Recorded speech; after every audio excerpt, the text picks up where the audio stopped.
From my experience, the first few weeks, it's very difficult to tell.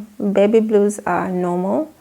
You're going to cry once or twice because physically there's a lot going on. You're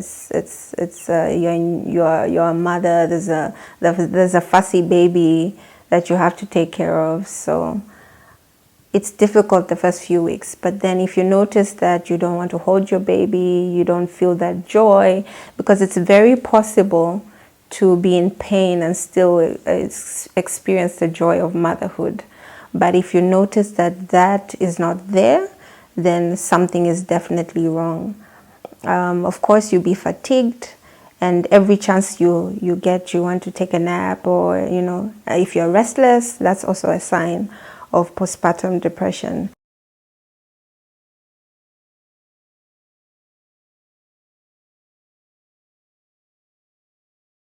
Definitely signs of fatigue will be there, but then from the stories I've heard from the other mothers, at some point someone mentioned not wanting to be with their child. The only thing they could do is breastfeed their child and gave them to someone who was helping them take care of the child. When you don't feel like doing any activity, you want to stay in bed all day. I remember once or twice I wanted to breastfeed so badly, but it was so painful.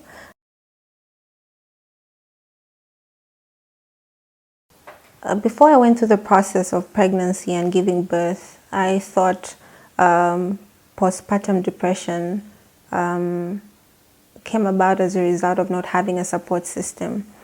But I think for some people, you can have all the support, but then it's the mental state that you're in. It happens within you. The physical challenge, like you have all these changes, and if you're not aware of what you experience as a mother, that could also contribute to you getting into depression. And I've done a bit of research for myself. I noticed that in our culture, African culture, people are not open when it comes to these things. I got most of my information on YouTube. I watched a lot of videos on postpartum depression, pregnancy. I followed a few pregnant women from week 1 to week 2 until the time I gave birth. So I got a lot of information from the internet than I did from my fellow mothers, and I think it's a culture thing. People don't want to share information when you're not in that space. So at some point I would ask, like, why didn't you tell me this?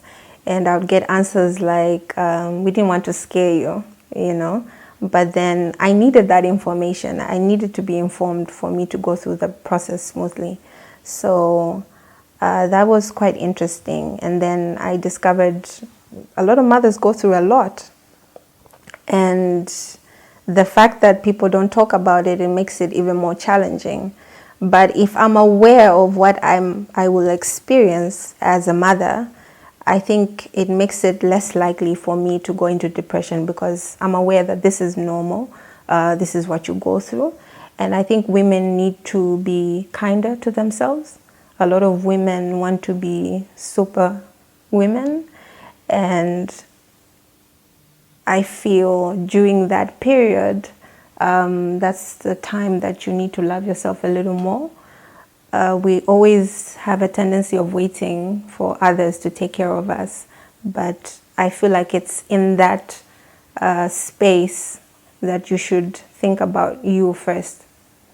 So that's what I did. I was a lot more kind to myself than most mothers would. And we talked about this with my partner even before I got pregnant. Like, this is what I might experience, and this is the kind of help I need. And it's okay to ask for help. So I feel like those are elements that can help mothers, not go through depression. I think if you're around a pregnant woman, you should be a bit more empathetic. They need all the rest they can get. Help out with the baby whenever you can. Don't expect her to be superwoman. Cook for them if you can. Assure them that they're doing great. If it's a partner, make them feel beautiful even when they don't feel that way. I think just emotional support as well as financial and support is important.